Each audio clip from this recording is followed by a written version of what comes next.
What is going on, everyone? Welcome to another very exciting episode right here on the MIgardener channel. In today's episode, we're doing something that I don't love to do, but I also love to do, and that's plan for a fall garden.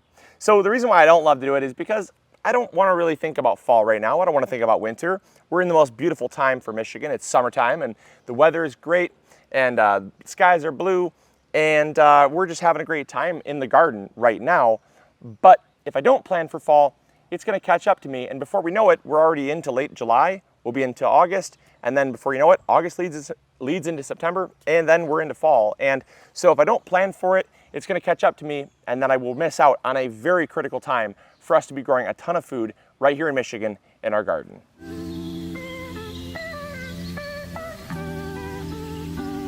All right, so the first thing that you want to do when you're planning out your fall garden is you want to get yourself some containers. Now, I know that this probably seems super counterintuitive because of the fact you already have a garden, the weather is great. Why wouldn't you just direct sow the seeds right into the garden? And you definitely can. Like right here, we just harvested our potatoes. We could plant right in here. In fact, we will. We're going to plant some okra right here for a fall harvest. So the okra is going to take up this space right here because it's open right now. But what if it's not open right now? What if it's going to be open in, say, 2 or 3 weeks or a month or so, like in the case of our onions right here? Well, our onions are about a month away from being harvested. I do want a crop to go here when my onions are pulled up so that I don't have empty bed space. So what do I do in that case? Well, that's where containers come in. Containers are super handy for this because a lot of gardeners think that planting in containers is something you only do in the early spring when you're trying to get a head start. But in fact, you can actually get yourself kind of a head start to succession planting. Because what I could do is I could wait for my onions to be totally done in a month, and then I lose out on a month of that plant growing, and it really limits what I could plant in this bed.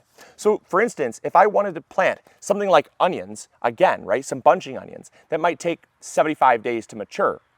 I could plant the bunching onions here, get them growing, plant them out in the beds, and they're already a month further than what they would have been, right? Where I might not have had enough time, now I have enough time. All right, so when it comes to the containers that we use, we tend to go a little bit larger when we're planting out our fall garden. And the reason why is because we actually leave our seeds outside. And if you leave your seeds outside with a really small container, they're gonna dry out very fast, and your plants are gonna be very stressed from a lack of water and too much heat. Now, if you start them inside, you are gonna have to harden them off, and that's the process of bringing them out slowly for an hour or two to get used to the really strong sun. Otherwise, it's going to be like putting them in front of a magnifying glass. They're just going to burn. So you definitely want to harden them off if you start them inside, but that choice is totally up to you. But that's why, since we're starting them outside, we go with a bigger container. It's got a little more margin of error, a little more forgiveness, and based on the soil we use, which we're going to talk about in a second, it allows us even a little bit more forgiveness for starting our seeds. All right, so once you get your containers, the next thing is your soil. And having the right type of soil is super important because if you have the right type of soil, it's gonna help you out dramatically with growing your seedlings. Too loose of soil, it's gonna dry out really fast. Too heavy of soil, it's gonna compact and actually restrict those plant roots and not have good oxygen in the soil. So what we actually do is we use our garden soil, believe it or not. We use our garden soil, but what we've done is we've taken the topsoil from the top of our garden that's very loose and crumbly, but it still holds onto water fairly well. Now, the reason why we did that and why we didn't just go with a seed starting mix like we would in the spring is because of the fact that we had them outside. You see, a seed starting mix that's very high in things like peat moss can be very good inside for just giving that consistency and staying moist a long time. However, when you go outside, that soil can dry out very fast, and you'll find that soils that are high in peat, once they dry out, they have a hard time rehydrating. And so what I prefer to do if I'm keeping my seedlings outside is I actually prefer to go with garden soil because it rehydrates very easily. It dries out about at the same rate that peat moss does inside, very stable. You know, it's got a lot of, a decent percentage of clay in it. So that clay helps to hold on to that moisture. I've always said that having some clay in your soil is really good because it provides moisture holding capabilities and a lot of minerals, but it gives you that forgiveness so your soil doesn't just dry right out. But then also it gives us that ability to actually start our seedlings outside using the strength of the sun without running the risk of having our seedlings just dry right out, because then once it comes time to rewatering, that can be a very tricky task because the water sometimes will literally just beat up on top of the soil and run down the sides of the pot. So because we're not growing our seedlings that long in these containers and we're growing them outside, we're choosing to go with just a kind of a finely sifted garden soil. But the other thing you can do is if you're starting indoors is use a seed starting mix, because this would not be very good indoors. It only works outdoors because of the conditions that I'm talking about. And so also when we water, we're not watering with like a spray bottle or like a little itty bitty watering can. We're gonna be watering with the hose and a nozzle. So the pressure of the water is much stronger as well to help to kind of work this soil that might otherwise compact if it was inside. All right, so when it comes time to planting your seeds, the thing you need to remember is the days to maturity plus the days to germination. That is the big thing you need to remember, because a lot of people ask me, what can I plant for a fall garden? And I've told you this before. If you've watched our videos for any length of time, you'll know I tell you the world is your oyster when it comes to planting on a fall garden, as long as you take in those two things into account. The reason being is a lot of gardeners make the mistake of basically not taking into account the days to germination. Now, the days to germination is really important because you have to add the days to germination plus the days to maturity together to get your time window for that crop to grow and mature. You see, if you have a first frost that comes in 50 days, to keep math simple, and the crop that you're planting takes 50 days to mature, you could say, fantastic, I'm gonna plant this crop, I've got 50 days, but the problem is that's not taking into account the days to germination. Once the seed germinates is when that clock starts, and it's not always right on the dot. Carrots are a prime example. I've always said that carrots do not follow the days to maturity rule at all. It's a good guide, but you might be 15 days in either direction with carrots. And a lot of times, sometimes I find that even things like onions say 110 days. Sometimes onions are 120 to 130 days for us. So you're talking like a 20% margin of error on either side in terms of days. And that's just counting days to maturity. That's not even including the days to germination. And so you want to make sure you have enough of a buffer in between the time that you're planting to your first frost date, so you don't end up just wasting a bunch of garden space. So prime example is like with this okra here that we're gonna be direct sowing into our the bed that we had our potatoes in. I'm gonna take the days to germination, which are 7 to 14 days. It's like 1 to 2 weeks to germinate, plus the 50 to 60 days for it to mature. And I'm gonna add those both together, meaning on the low end, if everything goes according to plan, we're talking about 57 days total. On the high end, if everything takes a lot longer than I was expecting, we're talking more like 74 days. So it's a huge difference, right? 57 to 74, that's like a half a month difference between the two. And I wanna make sure that I account for the worst case scenario, not the best case scenario, because I don't know if you've ever been gardening, but let's be real, best case scenario rarely happens. And so what we're gonna do is we're gonna take our first frost date and we're gonna count back, right? We're gonna count backwards. And if we have enough days for the worst case scenario to happen, we're gonna be planting those seeds. Okay, so now I'm gonna really quickly go through some of the crops we're gonna be starting right now. Now, this is by no means gonna be an extensive list, because based on where you're at, you're gonna have either more days or less days until your first frost date. Now, how do I find our first frost date? I simply go over to the Old Farmer's Almanac. They actually have a place where you can plug in your zip code, and it'll tell you your first and last frost date based on the nearest big city, right? So for us, that'd be Detroit. And it's gonna tell us kind of the first frost date for Detroit. Now, we're about 30 minutes outside of Detroit, so it's not gonna be exact, right? But it's gonna give you a pretty close estimate for your first and last frost date. And then based on that, that's gonna dictate what I'm gonna be growing. And so for us right now, we're gonna be starting some cabbage. We have a red acre cabbage and a golden acre cabbage. We also have, obviously, some okra. We're gonna be direct sowing that in the ground. We have cucumbers. I've got Marketmore 76, Ashley, and Tender Green, our 3 favorite cucumbers when it comes to like slicing salad cucumbers. Awesome, beautiful. You can also make pickles with them, but they're great. And then we have some beans. Now beans, we're gonna direct sow some in the ground.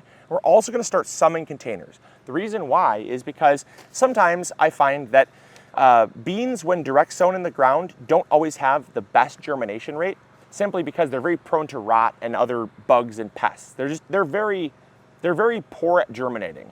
And so what I like to do is I like to start them in containers so that I have basically plants I can fill in, right? I can take in the extra plants if I'm starting directly in the ground, and let's say I have 50% germination, which isn't uncommon for beans. Sometimes it's more like 70%, sometimes it's more like 50%. but it's never even in close to like 90 to 100%. So if I have some gaps, that's where I'll take my plants that I started in containers and use them to fill in the spaces so I have nice full rows. That way I'm not wasting space. Because it's really hard to direct sow something and then go back, a week or two later and put something in its place. It's gonna get shaded and overcrowded. So we got some beans, we got red noodle beans for our cattle panel trellises. That's gonna be really fun. We got jade bean, we got provider bean, blue lake bush bean, and another packet of jade beans. And that's gonna be our kind of our fall snap beans. A lot of those are gonna get canned and frozen, not necessarily eaten as much fresh. So those are our beans.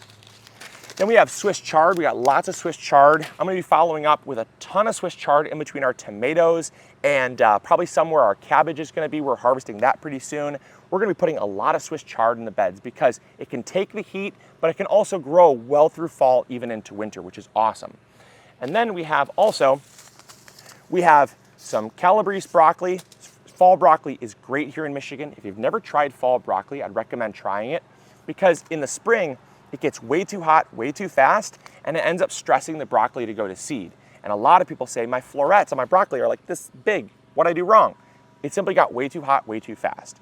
If your plant can grow slowly and get established, the heads of the broccoli are gonna be much bigger like you're probably expecting. So fall is typically better because you're growing in warmer weather, slowly cooling down to get cooler, rather than cooler weather, instantly getting warmer. So little tip for you guys. And then we also have some zucchinis. I love growing zucchinis and summer squash for the fall. A lot of you think I'm crazy when I do that, but the reason why I do that is because of the fact that yes, they are more prone to getting things like powdery mildew in the fall, but there's not the pests like there are in the summer, like squash bugs. So it's a wonderful way to just kind of avoid the worst part of growing squash, which are squash bugs. I can spray a baking soda spray on my squash and keep powdery mildew at bay for several months. But as soon as you get squash bugs, it's basically almost game over. So I like to plant a nice fall harvest of squash to make sure we have not only some squash right now, but as they get kind of done with growing, I got some more squash to kind of fill their space. So I got some squash as well. Now, I know you're probably thinking, well, what about other stuff? What about lettuce and radishes and bunching onions and peas and other stuff like that? There's still time for that. We're gonna be planting some more fall stuff later. It's still July, meaning that we are still in very, very hot weather for quite a while. And so these fall things, they take a lot longer to mature. But some of the cooler weather stuff, like our radishes, we won't even start those until the end of August, maybe even early September. For things like garlic is seed garlic. We start that about 30 days before our first frost date. So we're gonna plant that at like the end of September, right? We got lots of time for those things. And so I have no rush to get those things in the ground. Okay, so we're planting our seeds right now. And another tip to give you guys is when you're planting in the summer for fall, you wanna plant a few more seeds than you would normally plant. And the reason again is because you have hotter weather, you have a little more kind of adverse growing conditions, and so sometimes you can tend to have lower germination rates. In the spring, when there's lots of soil moisture, it's nice and cool, the sun is not super high in the sky, you have a little more forgivability with starting seeds. And so a lot of times if I would do 1 or 2 seeds, I might do 2 to 3 seeds, right? Not that many more, but I'm giving myself just that much more chances that everything is gonna sprout that I want to grow. And so like with broccoli, I'm not doing 1 to 2 seeds, I'm doing 2 to 3 per hole. And then if they all germinate, that's fine, that's great. I can come back and I can thin later. So that's just another little tip for you guys, because I've noticed that at least, that in the summertime, I tend to lose a little bit of germination just due to the fact that it's super hot and super dry. And sometimes I do forget to water my trays. That happens, and that can definitely affect germination. All right, so once you have your seeds started and they're growing, you can also use something called shade cloth. Now we've used shade cloth in the past and it works really well at protecting your seedlings from the harsh sun. Now we don't have to use it, it's not something we must do, but it's optional if you wanna kind of give yourself that professional advantage, because shade cloth is great at basically blocking some of the sun's light, but not all of it. And so some of your more tender seedlings like broccoli or cabbage, they might do better under say like a 30 or 40% shade cloth. That means out of 100% of the available sun, it's gonna block about 30 to 40% of it, which that should not have any effect whatsoever on things like broccoli or cabbages, some of your leafy green crops, and it can allow you to start them a little bit sooner so you have enough time to get them to mature without having them burn up in the sun. So that's something you can do. It's not something you have to do, but like I said, it is available to you. Now, a lot of gardeners wonder like what percentage shade cloth they should go with. That's totally based on your region and how strong the sun is. Here in Michigan, I would never use something more than about a 50% shade cloth, even on some of my most tender crops like lettuce, right? I would never use more than 50% because the sun just isn't that strong. But if I was somewhere down in like Arizona where it was like 110 degrees, I would have to use something like a 50% shade cloth because it's just so much stronger and the sun is just so much more direct and so hot. So it's gonna protect your plants, it's gonna give them the protection that they need, and it's gonna allow you to grow your seedlings so you can get them up and growing for a good fall harvest. So I hope you guys enjoyed. I hope you learned something new. If you did, make sure to throw a like up there, subscribe if you haven't already, and let me know in the comments box down below if you're planting a fall garden, what you're planting in your fall garden, and if this video inspired you to try planting out a fall garden. So I hope you guys enjoyed, and as always, this is Luke from the MIgardener channel reminding you to grow bigger. Take care. Bye.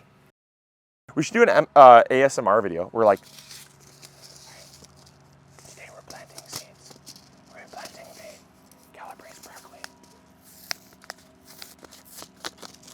I love you. That's not gonna make the video.